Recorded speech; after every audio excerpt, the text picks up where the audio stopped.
Hello and welcome to episode 39 of React Native Radio. Today on our panel we have Peter Pikarczyk. Hey everybody. I'm your host Nader Dabbit. And today as our special guest we have Gant Laborde, and he is a developer at Infinite Red. Gant, welcome to the show. Thank you. Nice to be here. Yeah, so we're going to get into a lot of React Native stuff that Infinite Red has going on. But before we get into that, can you kind of give us a quick intro about yourself and how you kind of got into programming? Sure. I was I was the kid in high school who was writing disks to disable Surfwatch, writing programs and just kind of like selling them, and just loved software from the get-go. I was doing it all through high school, college, graduated, jumped into the field, and just burned out absolutely. And then rediscovered, what makes software so cool is working on neat things like React Native and things like that. So working on open source and passion projects is the way to go. Research back, been coding for 16 years now professionally, and just happy to be a part of the community and working with such cool stuff with like the things released by Facebook and React, etc. Yeah, so I guess you said you went to school and you were kind of doing software in school. Is that what you majored in?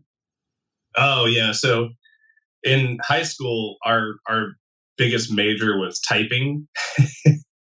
We had a computer lab, but it really wasn't like anything you could do there. There was no computer team or anything. So I played games and messed with all their computers and probably drove them crazy.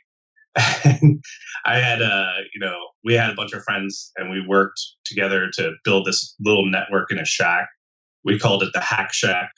And we were playing Quake 2, things like that. And then when I went to college, I was like, all right, I have to actually finally take all these math classes that they say I have to take.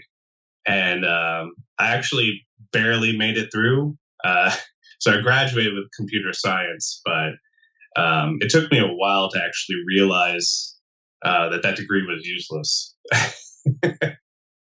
I wouldn't say completely useless, but no. I know what you're saying.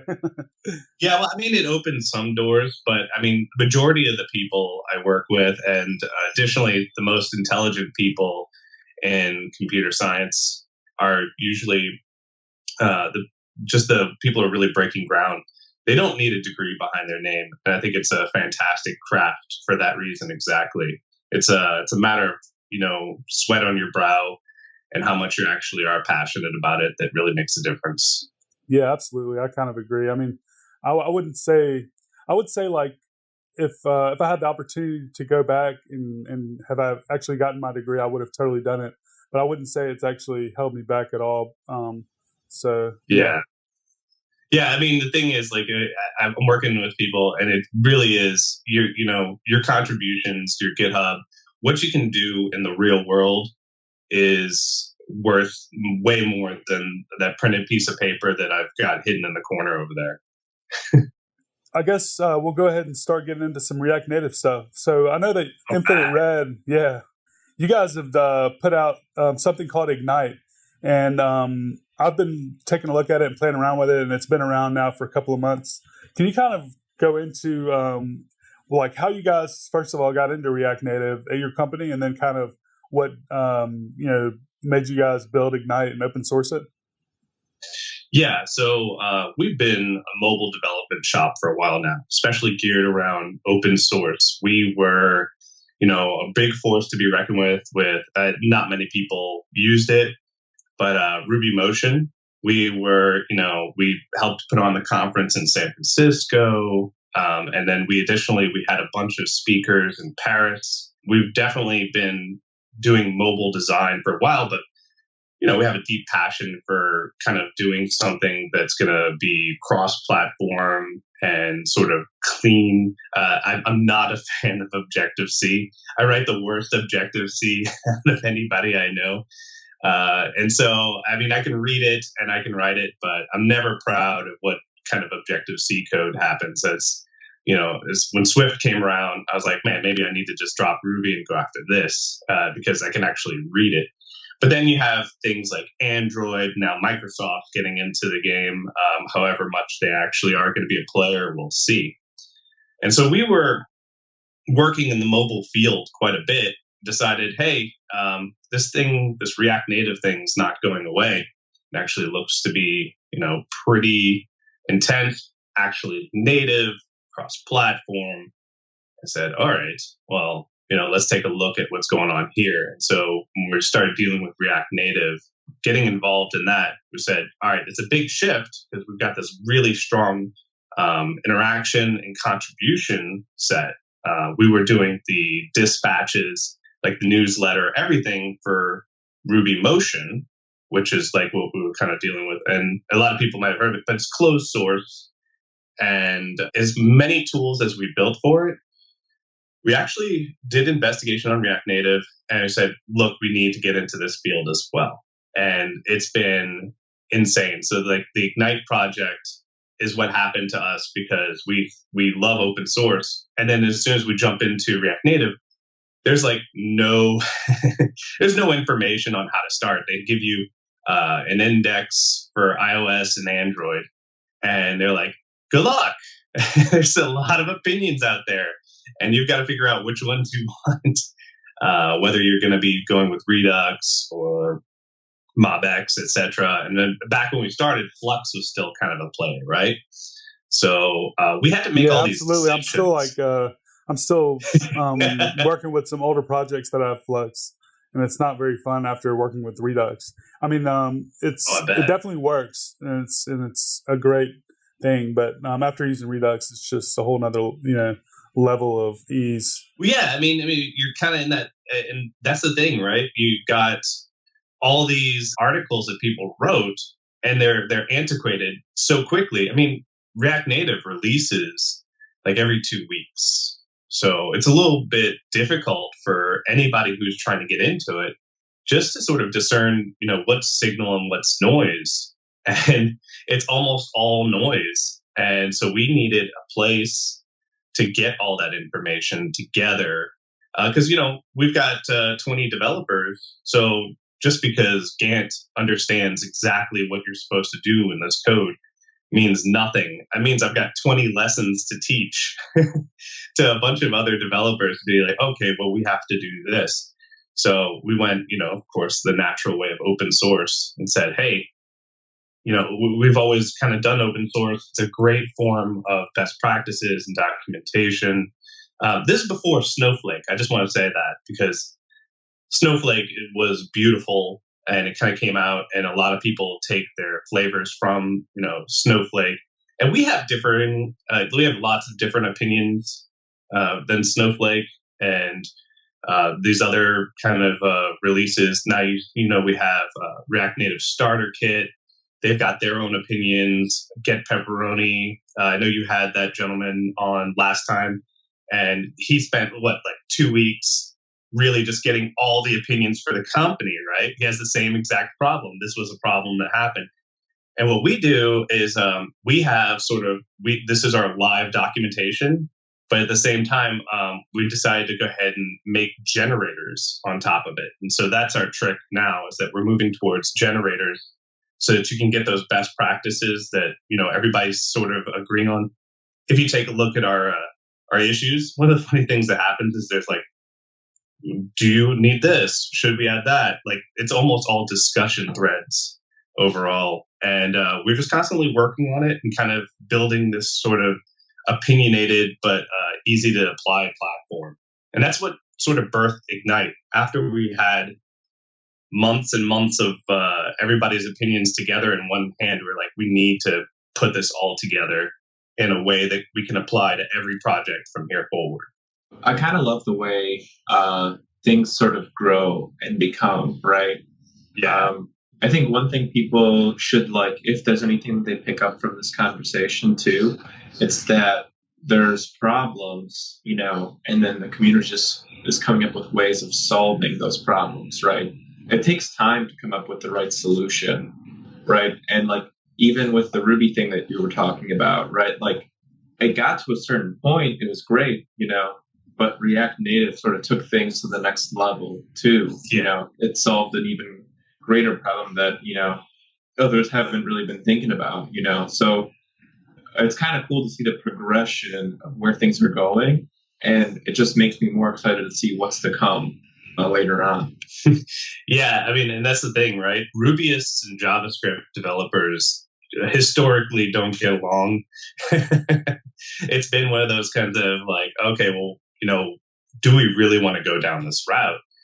And we decided, I mean, it was by far really just so many advances. Where we want to become more functional, right? And our functional programming kind of ideas, they're coming in from Redux, and we implement a few libraries. And there's always been sort of like this, you can do functional stuff in Ruby, but the JavaScript community is really wrapping around that. Just like at the React Rally conference, I was there with Nader, and one of the talks is Dr. Boolean talking about how we are applying math now. Yeah, all those classes from college. We're applying that much more strongly towards programming. And it's just, it's really great, being in the field for so long, still being passionate about it. I'm still learning hand over fist. I'm still learning every time I talk to a new developer who brings something in. And that makes my work really exciting. And I love it. So as far as Ignite goes, what kind of opinions did you guys bring to the framework that you maybe didn't see anywhere else, or that you're doing differently, or maybe just in general, and why you kind of made those decisions? Well, I can tell you this. One of the real idea masters of what's gone into Ignite is when I first got thrown into the mists and just trying to identify what's up and what's down. I had another developer who I really respect his opinion, Steve Kellogg. And he was sort of in the same base. And so we would meet daily for hours. What are people doing? What's open source? Did you find this? And what's existing out there? And we've made some decisions together. And now we have tons of people who are really kind of coming along and bringing some really intelligent decisions. We made decisions that have really started to pay off. For instance, Steve decided that we should bring in sagas early on. And he wrote one of the most popular blog posts on sagas anywhere. I mean, I hear people all the time when they're like, hey, I started looking at sagas and your company's website came up and, all this stuff kind of happened. It's because his blog post where he said, and also, we saw it at React Rally and this past time where we were trying to identify a problem at the end of the talk. They were like, oh, and there's this thing called sagas, which solves all these problems. And so I feel like there's quite a few decisions that were made. For one, we love sagas for our flow control that helps the whole Redux process because, at the same time, we're building products for people. And so we see these real life problems happen instantly. So the solutions that best fit them are the ones that we're saying, this is a very dynamic, a very powerful kind of thing. So this tool, we want to go ahead and kind of boilerplate it for future use. We have a nice wrapper around Axios for our API. We sort of our folder structure is opinionated. And that's a funny thing because there's just no folder structure. I mean, if you come from the world of Rails, where it's a place for everything in its place, and there's a structure that's constantly set up. When you get dropped into a brand new React Native project, you have one folder, and two files. I mean, it's been a while. Yeah, I was totally going to ask you about folder structure because that's something that I've I still haven't really come up with an exact best practice because I've tried so many different things and they all seem to work, but maybe not exactly as well as I would like them to be working. Or, depending on the project, things kind of are different, So I would love to hear kind of what you guys' take on the whole folder structure thing is. Yeah, we've got, I think, like when you create a brand new Ignited project, you get over 10 folders right off the bat. And it's really, really good because we've reapplied this from project to project to project. And it's kind of set a little bit around the concept of Redux. And I know there's a lot of MobX fans but the smart component, dumb component setup that's really working well. We're thinking about restructuring it just a little bit, but lots of the things that we talk about, they go into a thread and we just talk it to death. Like, what is the best structure for this? What are we going to do? How is it going to happen? And then, so you can either watch, participate, and be active in that thread, which we have a bunch of people we don't even know show up to these threads just to go ahead and mark their opinions down. Or you can just sort of trust us and then say, all right, this is what they came up with at the end of it. Okay, I see why they did that. Sort of, we can work with what they did, or, I have an opinion. They should have done it differently. Let me open an issue. And so, like, we're going for the best practice structure, but we've got fixtures by default, which really help out any app that you're making that requires login, or perhaps says only one person can log in at any given moment. The fixtures help out amazingly for those kinds of apps. Our navigation structure is all inside of a folder.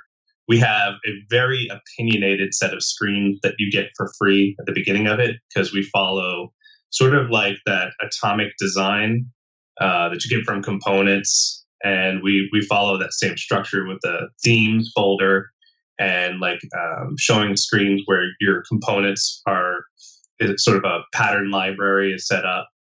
So and then we have like sagas and services. Services will be like APIs. And the way this is all kind of set up has been organically grown, because our first folder structure was, let's have a folder for the app. and since then, we've kind of debated and brought it up to these, I don't know, like 16 or so folders. I would definitely say take a look at it, and I'm very open to, Nader, if you've got an opinion on how this could be different, please let me know.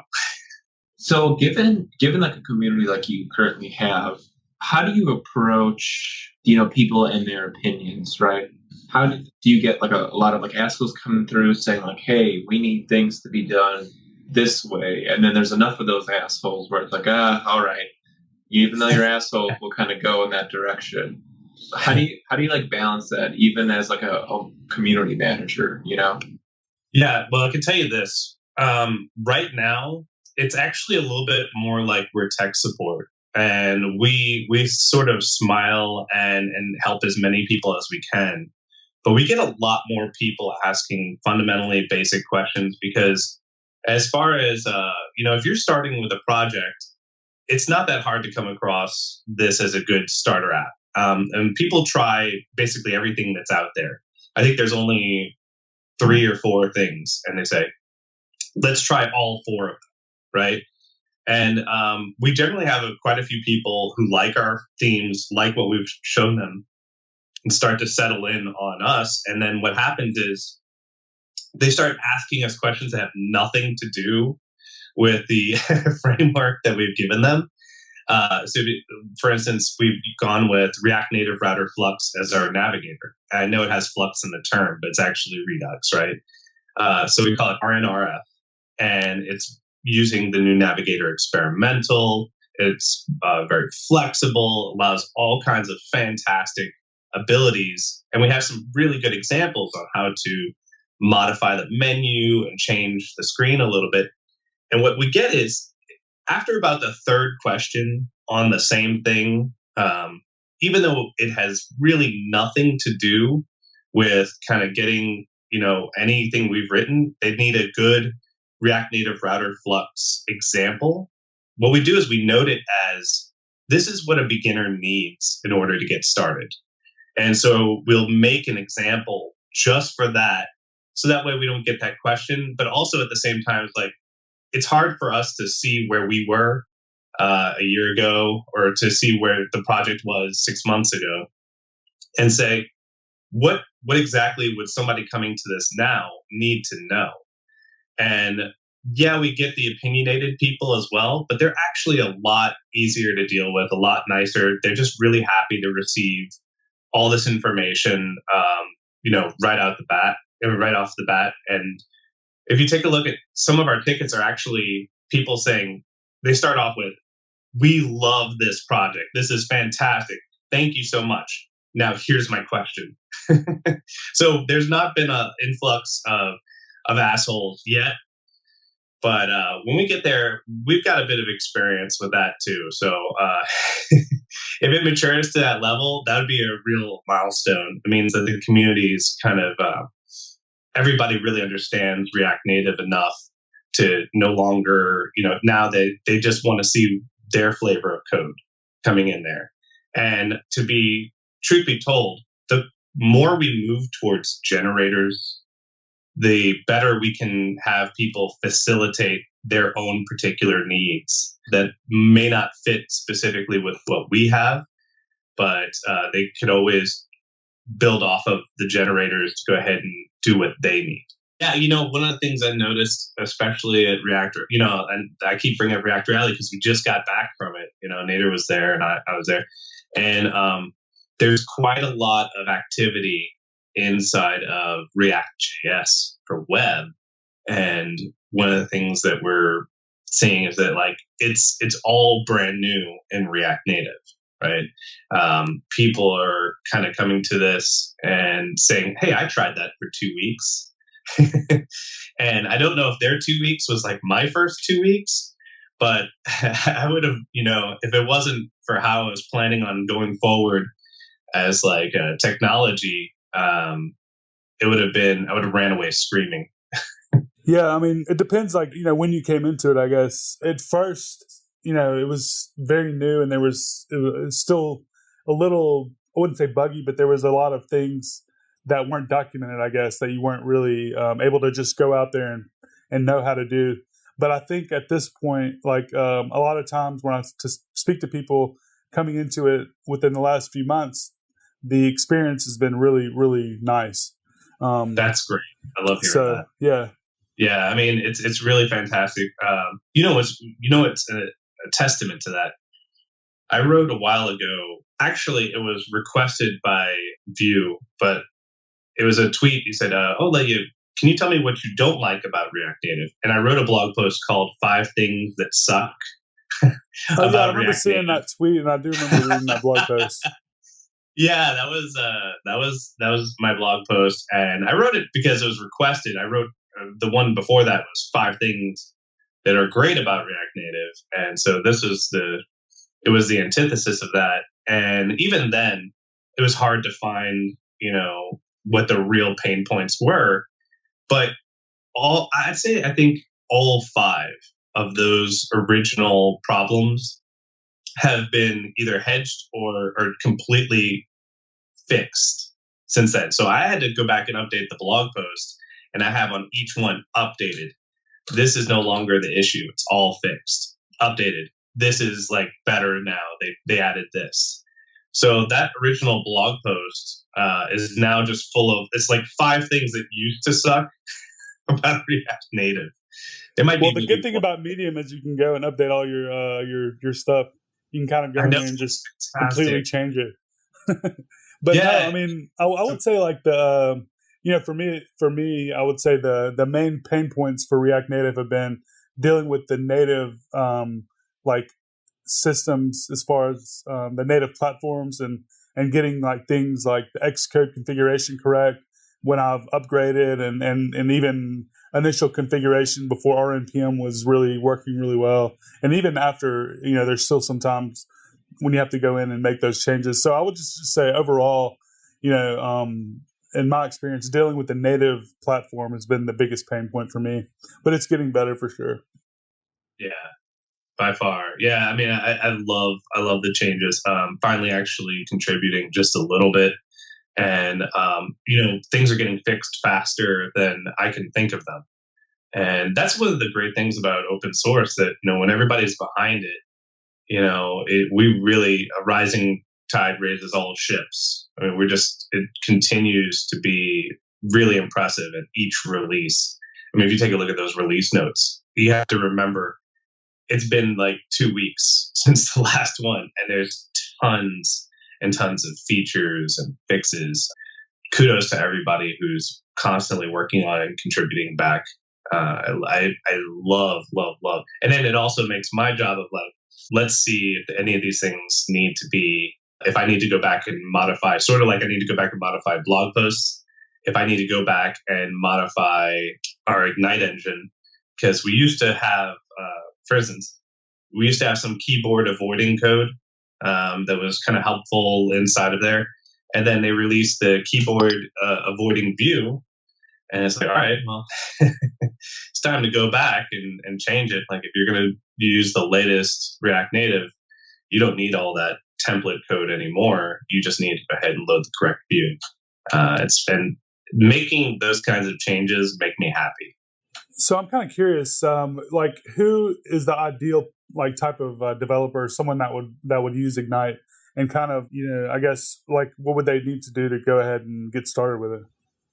All right, so it's geared towards two people. All right, I know it's not good to have like a sort of a dichotomy in your audience, but the truth of the matter is, if you're brand new to React Native, right, and you want to see just some common mobile technology ready to roll, we have just basically come in there and then take a look at it. And that seems to be quite a few people who come through are people just starting with React Native.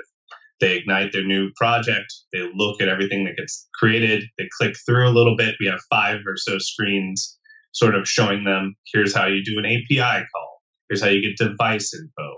Here's how you illustrate your components. And here's how, you might want to go ahead and do a login screen, little things like that. And then to me, the real benefit is the advanced developer. And I love the rapid application development feel, that sort of hackathon kind of, I need to get this app out quick. and I don't need to go through 2 weeks of boilerplate. And for a fact, like Redux and things like that actually have quite a bit of boilerplate. Sagas will have a little bit of boilerplate. And you don't want to have to go through all that stuff and kind of pull up all your old projects and bring it in there. So what I love about it is when we get a new contract and we need to start off, we are up and running really fast. And that's my latest goal, is like the advanced developer. How fast can I get them generating new screens, generating a map view, working with existing technology. So like, we have it wired into Steve's Reactotron.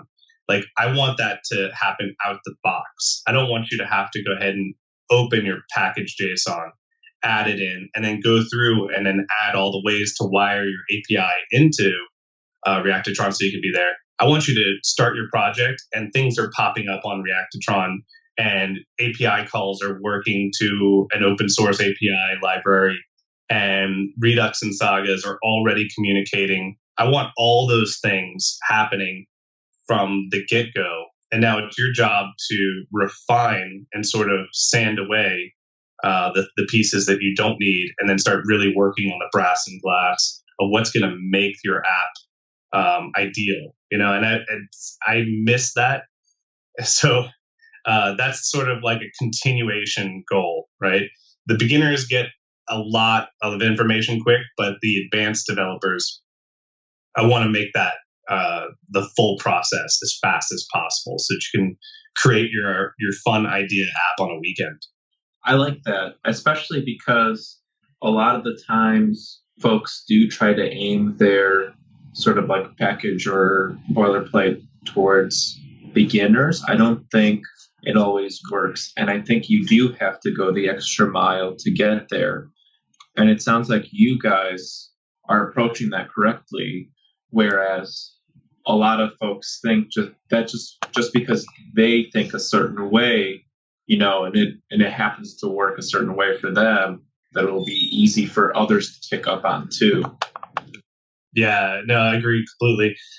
One of the things I have to kind of train between, we're an all remote company and we have people in quite a few different time zones. And just the idea of having to sit down and work with each person is gone. So It's sort of like we need to continue to stay asynchronous with our methodology.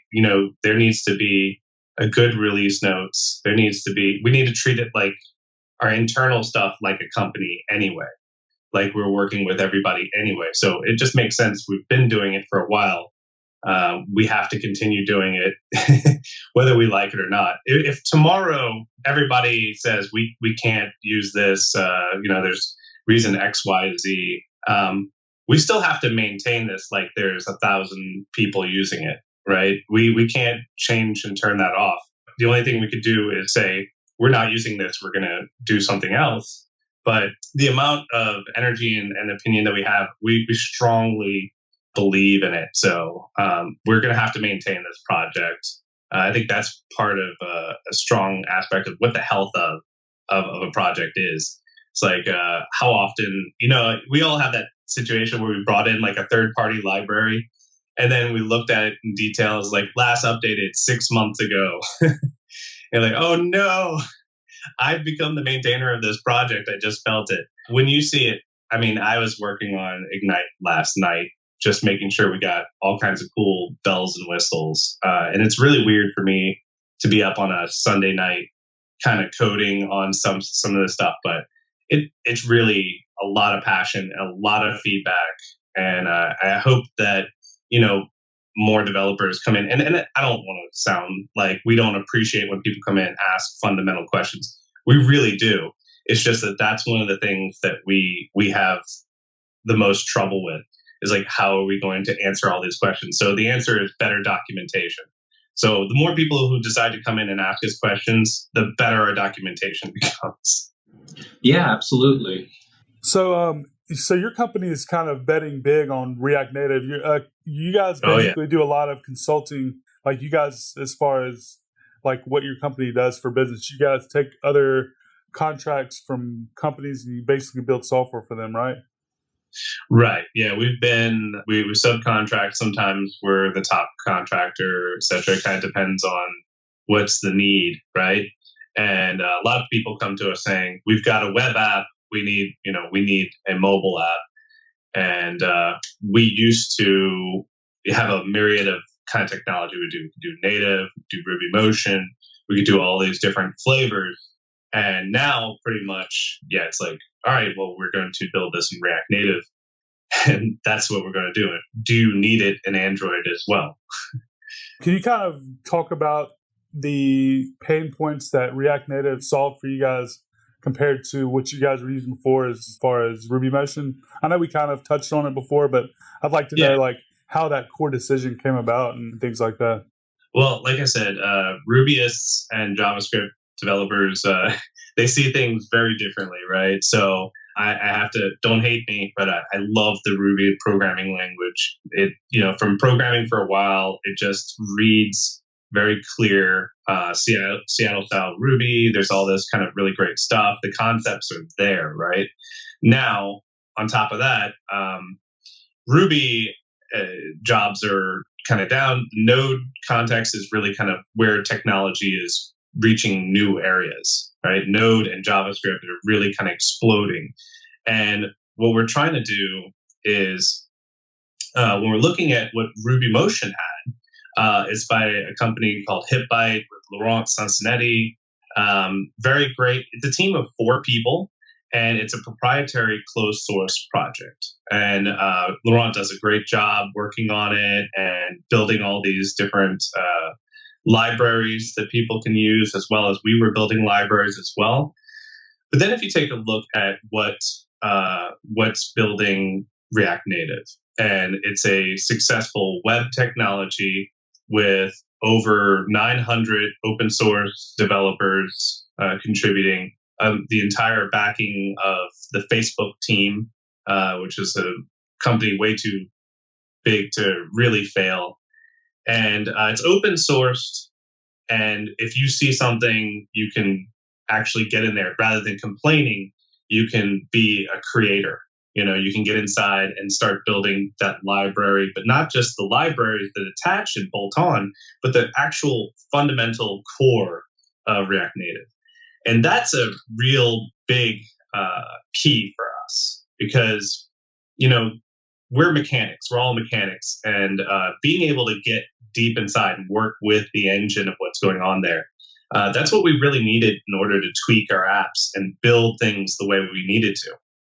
And then on top of that, if you toss on a common sort of written JavaScript code that's going to work about 80 to 90% perfectly on other platforms without you even having to worry about it, as long as you remember to stay away from native and write as much JavaScript and use the bridge as much as possible, you get iOS and Android and now Universal Windows platforms coming along.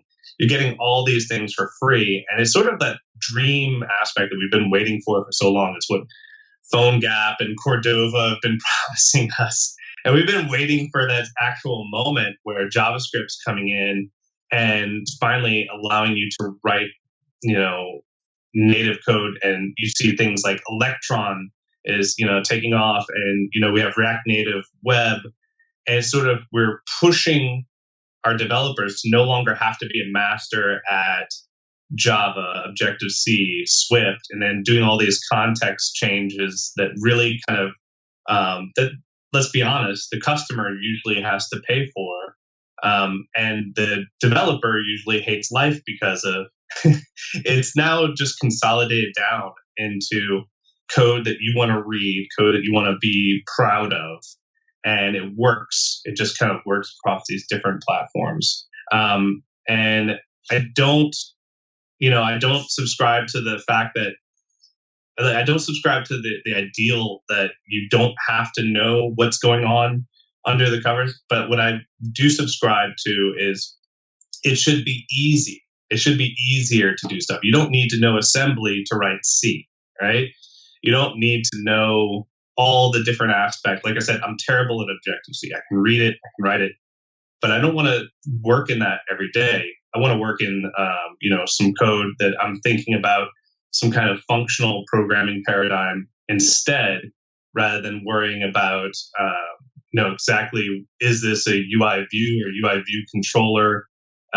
Those ideas are all gone. Now I'm just treating things like, web, and it's working, and I can just worry about what's really going on under the covers if there's performance issues, and then I can dig in from there. So I think that where we're going, what we saw is the writing's written on the wall. We needed to jump on this and needed to actually start understanding where this is going and try to help other people also come along and work with us and work with everybody else to figure out how mobile development is really about to evolve. Yeah, that's awesome. That's a really good way for us to kind of look into your company and see, why you guys made those type of decisions and how confident you guys are in the platform. And I think there's a lot of people that kind of agree with basically everything you just said, especially about the finally hitting the nail on the head as far as getting it right, cross-platform, not having to worry about working with web views and still being able to build, mobile apps with JavaScript or just any single programming language really that actually works. Yeah. It's been amazing. And I keep waiting for the other shoe to drop. But so far, every time, I've found something, it's the beauty of open source. I can go take care of it myself. I can't complain about it because it's become my job to go fix it. So I know you mentioned Reactotron earlier, and that's another pretty large project that came from someone that works at your company. And I don't think a lot of people kind of maybe know exactly what it is. Maybe they've heard of it. Maybe they do know what it is. But can you kind of go into what Reactotron is?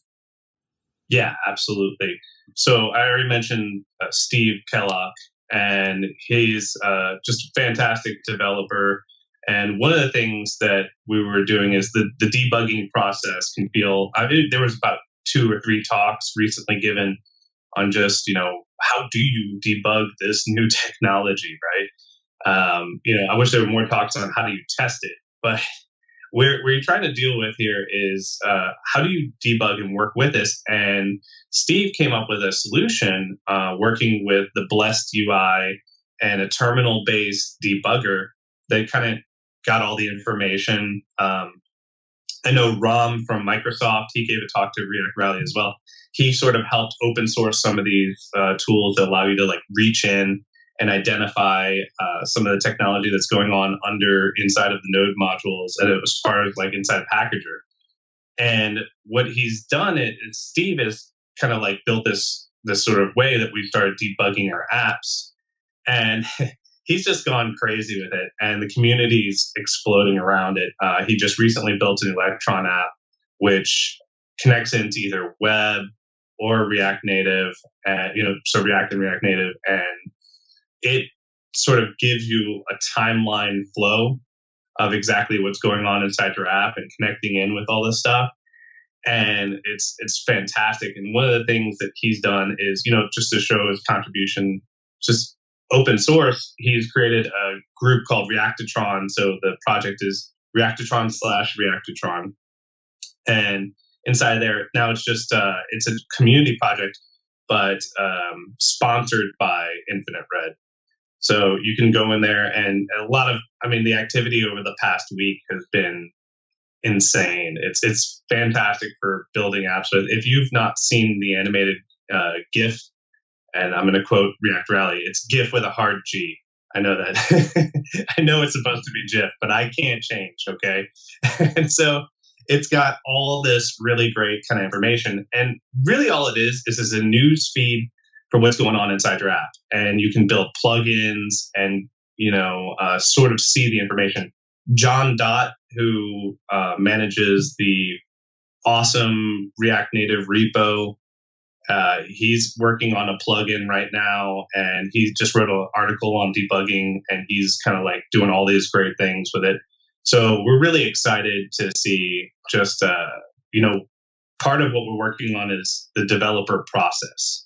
And it's getting way better if I think of how it was back in January, where I'm like trying to get debugging to stop crashing my app. And I'm sitting here Command D or Command M and working with this all day and trying to get this back to, this is like pre-hot loading. And now I'll take a look at the experience, and there's a little screen that just tells me all of my reducer information and anything that I'm actually interested in. And the development process, that plus constant running tests, I'm starting to feel like a real developer again.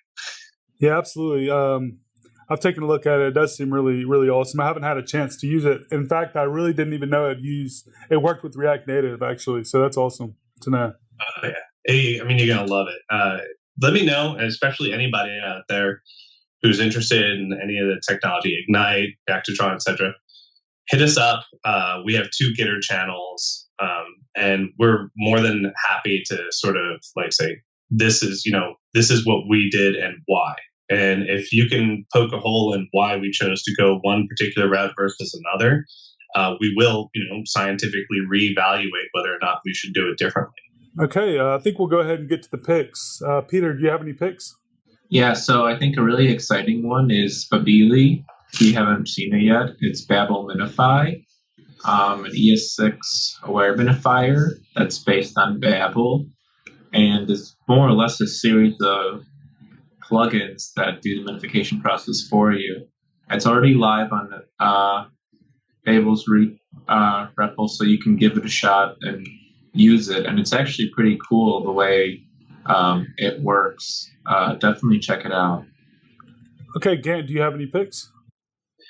Yeah, I'm reading a book which I absolutely have to recommend to anybody. It's called Essentialism: The Disciplined Pursuit of Less. I found that most developers don't really need motivational books. We don't need any kind of get out there and do it. There's a lot of fantastic books that inspire people to work harder and accept more responsibility. Whereas this one by Greg McCown says it's all about priority.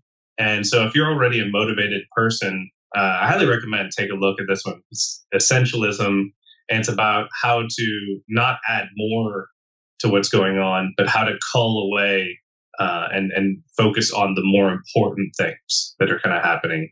And as as I'm reading through this book, everything that he's reading and saying is just like, this is exactly a fantastic principle that I'm applying left and right, because it's easier to get overworked than it is to work on what's important. Yeah, +1 for that book. I actually read that about a year and a half ago, and it was one of those books that really spoke to me. And everything you just said about that is spot on. And I would say the one thing that I got from it as well, and it kind of goes along with what you just said, it's allowed me to say no to more things. Like, before I would feel like I would have to do everything, and now I'm able to kind of sift through and sort through the things that are most important, and I don't feel guilty about it. It's amazing the strategy that he's teaching to go ahead and identify which things are important.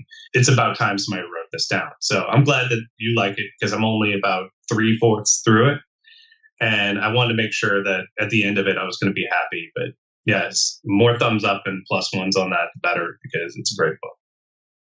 Okay, so I have, I think, 2 picks. My first pick is Goodreads, considering we were just talking about books.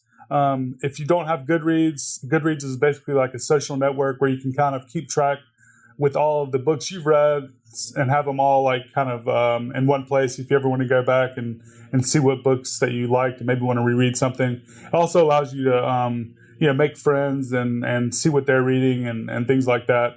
So if anyone wants to add me as a friend on Goodreads, my username I think is Dabbit3. That's DABIT and the number 3. Or you can Google Goodreads and my name, and I think my profile should show up. My second pick is actually something that Gant brought up earlier.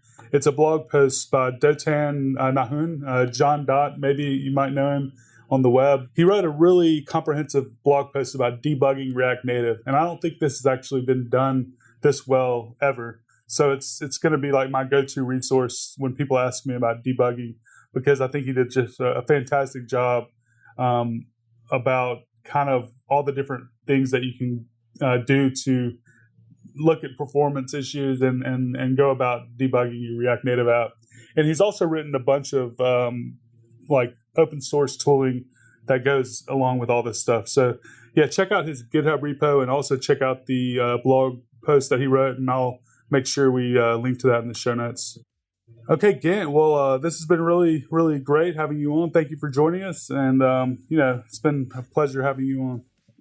Oh, thank you so much for having me. I'm very excited to, if you ever need me back again, this has been a blast. So I'm excited to come here and be a part of it. Plus, avid listener now, since I'm listening to all the stuff you've got. So don't talk bad about me. I'll hear it. Absolutely. So yeah, everybody go check out Infinite Red's GitHub repo, check out Ignite, and check out Reactotron. That wraps up episode 39 of React Native Radio. We'll see you next week.